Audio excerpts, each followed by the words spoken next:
하나된 아름다운 교회 모습이라는 제목으로 우리 말씀을 묵상하도록 하겠습니다. 오늘 이 16장 1절부터 16절인 말씀을 통해서 로마 교회 안에 어떤 성도들이 있는지, 또 바울 사도가 누구를 알고 있으며 그들에게 문안하는지 말하고 있습니다.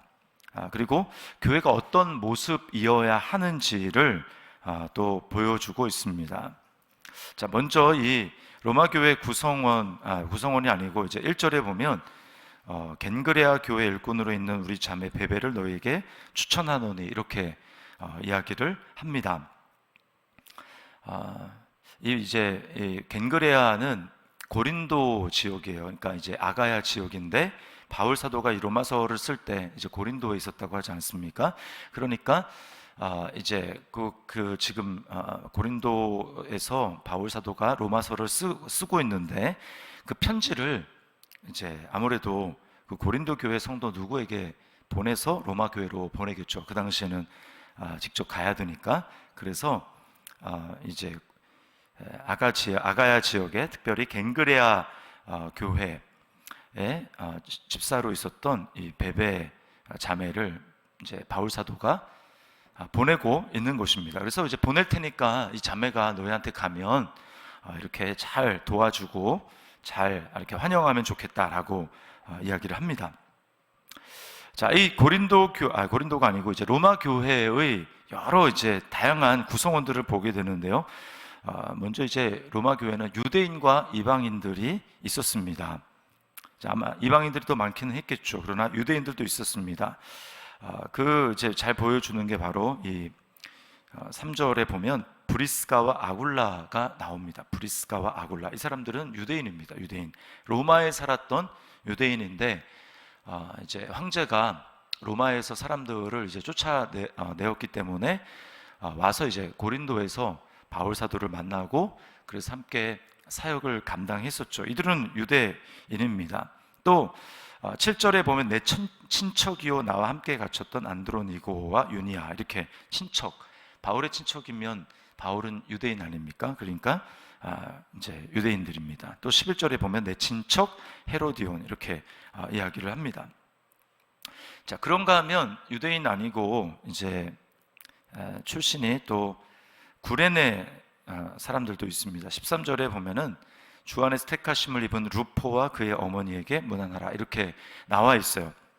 이제 루포는 이제 마가복음에 보면은 예수님이 십자가를 지고 갈 때, 골고다 올라가실 때 이제 구레네 사람 시몬이 나타나서 그에게 십자가를 맡겨서 골고다까지 이제 십자가를 지고 가는 모습을 보게 됩니다. 그런데 이제 여기 보면 이 루포는 바로 그 구레네 시몬의 자녀라고 할 수 있습니다. 구레네 사람인 거죠. 자, 그런가 하면 노예와 또 권력층들이 함께 있는 교회였습니다. 이제 8절에 보면 암블리아가 나오고, 9절에 우르바노, 그 다음에 14절에 허메, 그리고 15절에 빌롤로그와 율리아라는 이름이 나오는데요. 이 사람들은 당시의 관습에 의하면 이런 이름은 주로 노예들에게 붙여진 이름이라고 합니다. 그러니까 이 로마 교회 안에 노예 출신 그리스도인들이 있었다는 거죠. 노예 출신. 그런가 하면 10절에 보면 아리스토블로라는 사람이 나옵니다. 아리스토블로. 이것은 이제 성경학자들에 따르면 헤롯 대왕의 손자이면서 이제 그 당시에 글라우디오 황제의 친구라고 합니다. 또 이제 11절에 나기수가 나오고, 나기수요. 이 사람은 굉장히 부유한 부자였는데 황제에게까지 영향을 미칠 수 있는 그런 굉장한 권력을 가진, 또 돈을 가진 사람이었다라고 이야기를 합니다. 이런 사람들, 노예와 또 권력층이 함께, 또 자유인들이 함께 모여있는 교회였다라는 거예요. 자, 그런가 하면 또 여성들이 최소한 9명 이상 등장을 하고 있습니다. 3절에 브리스가 나오고, 6절에 마리아, 7절에 유니아, 또 12절에 보면 드루베나, 드루보사, 버시, 또 13절에 루포의 어머니, 15절에 보면 율리아와 네레오의 자매, 이렇게 나옵니다. 자, 그 당시 여자들은 어떤 취급을 받았냐면 사실은 종들과 썩 다른 취급을 받지 못했습니다. 그러니까 굉장히 천대를 받고 인권적으로 굉장히 낮은 위치에 있었던 그런 사람들이 로마 교회의 구성원들이었고 노예도 마찬가지고, 그러나 또 높은 권력가들도 같이 한데 어우러져서 모였다라는 것입니다. 이들이 대형 교회가 아니에요. 그래서 모였는데 얼굴도 잘 모르거나 이런 사람들이 아닙니다. 그 당시는 집에서 많이 모였기 때문에, 그러니까 노예인데 권력가 사람들과 같이 어울리고, 그리고 함께 교제를 하고 함께 떡을 먹고 함께 식사의 교제를 나누고, 이런 것을 그 당시는 사실은 굉장한 충격인 것입니다. 갈라디아서 3장 28절 말씀에 보면 28절에 너희는 유대인이나 헬라인이나 종이나 자유인이나 남자나 여자나 다 그리스도 예수 안에서 하나이니라 라고 말씀을 하고 있습니다. 세상은 어떻습니까? 유유상종입니다. 그래서 자기와 비슷한 학력, 비슷한 재력, 또 비슷한 여러 가지 것들 사람들이 이제 모이죠. 그래서 세상 사람들은 지연, 학연, 또 뭐가 있습니까? 이제 등등 나와 어떻게든 비슷한 것들로 해서 물어보고 엮어서 이렇게 모이려고 하는 그런 성향들이 참 많습니다. 전라도냐, 경상도냐, 충청도냐, 고등학교를 어디 나왔냐, 대학교는 뭘 했냐, 또 정치색이죠. 여당이냐, 야당이냐, 태극기냐, 촛불이냐, 이런 것을 가지고 선긋기를 하고 최대한 나와 비슷한 사람들, 나와 상형이 비슷하고 나와 관심사가 비슷하고 그런 사람들이 이제 모이는 것입니다. 근데 예수를 믿는다, 그리스도를 나의 주로 모신다라고 하는 것은 무슨 뜻이냐면, 내가 있던 원래의 삶의 내 질서에 그냥 예수라는 분이 한 분 더 들어와서 그리고 이전과는 별로 상관없이 그냥 똑같이 살아간다, 이게 예수를 믿는 게 아닙니다. 그냥 믿음이 하나 추가되었을 뿐이다, 이게 신앙생활이 아닙니다. 예수를 믿는다라고 하는 것은 이제 내 삶 전체가 새로운 패러다임으로 바뀌었다라는 겁니다. 내 삶이 완전히 이제 새로운 기초 위에, 새로운 기반 위에 이제 다시 세워진다라는 것을 말하는 거예요. 그래서 우리 암송하는 구절의 첫 번째 구절에 중심 되신 그리스도가 있죠. 중심 되신 그리스도. 고린도후서 5장 17절에 뭐라고 합니까? 그런즉 누구든지 그리스도 안에 있으면 새로운 피조물이라, 이전 것은 지나갔으니 보라 새 것이 되었도다라고 이야기를 합니다. 새로운 피조물, 완전히 새로워졌다라는 것입니다. 이전 것은 지나가서 눈으로 이전 것을 찾아보려도 잘 찾아보기 어려운 그것이 바로 그리스도 안에 있는 나라는 것입니다. 왜 그렇습니까? 그리스도 안에서 세상의 질서가 다 뒤집어지기 때문입니다. 그리스도 안에서 하늘에 있는 것들과 땅에 있는 것들이 다 통일이 되기 때문이에요. 예수님 때문에 다 바뀌어진 겁니다. 예수님은 누구십니까? 하나님이신데 사람이 되셨어요. 또 눈에 보이지 않던 영이셨는데 육체를 입고 눈에 보이는 존재가 되셨습니다. 3층 천, 가장 높은 곳에 계신 그분이 이 땅의 가장 낮은 곳에 내려오셨어요. 그래서 하늘과 땅을 통일을 하셨습니다. 예수 그리스도 안에서.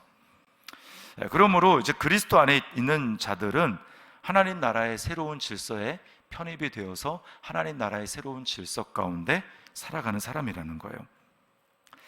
예수 그리스도의 복음에는 하나님의 의가 나타납니다. 그래서 모든 사람들을 그 하나님의 앞에, 심판대 앞에 다 죄인으로 세웁니다. 여기에는 다 죄수복을 입고 있기 때문에 그 사람이 세상에서 누군가라고 하는 게 아무것도 중요하지 않습니다. 대통령도 권력을 가진 죄인일 뿐이에요. 대기업 돈 많은 회장도 돈 많은 죄인입니다. 저명한 학자도 지식이 많은 죄인에 지나지 않는 거예요. 다 죄인입니다. 다 죄수복을 입는 거예요. 차별이 없어요. 하나님은 우리를 십자가 앞에서 다 동일하게 세우십니다. 반면에 그리스도의 복음은 또 모든 사람을 그리스도 안에서 하나님의 자녀로 만듭니다. 용서받은 의인으로 만듭니다. 그래서 가장 중요한 정체성이 이제는 그리스도가 되는 거예요. 내가 전에는 나의 정체성이 무엇이었다면 이제는 그리스도 안에서 나의 정체성은 예수 그리스도가 되는 것입니다. 따라서 세상적인 기준으로 굉장히 좀 자랑할 것이 있고 또 이제 뭐 이렇게 내세울 만한 것이 있다 할지라도, 그래서 내가 좀 으쓱해지고 어깨가 올라갈 만한 그런 위치에 있다고 하더라도 그 사람은 그리스도 안에 있는 자신의 신분과 정체성을 생각하고 자신을 그리스도 안에서 겸손하게 만들 수가 있는 것입니다. 그러나 세상에서는 이게 불가능해요.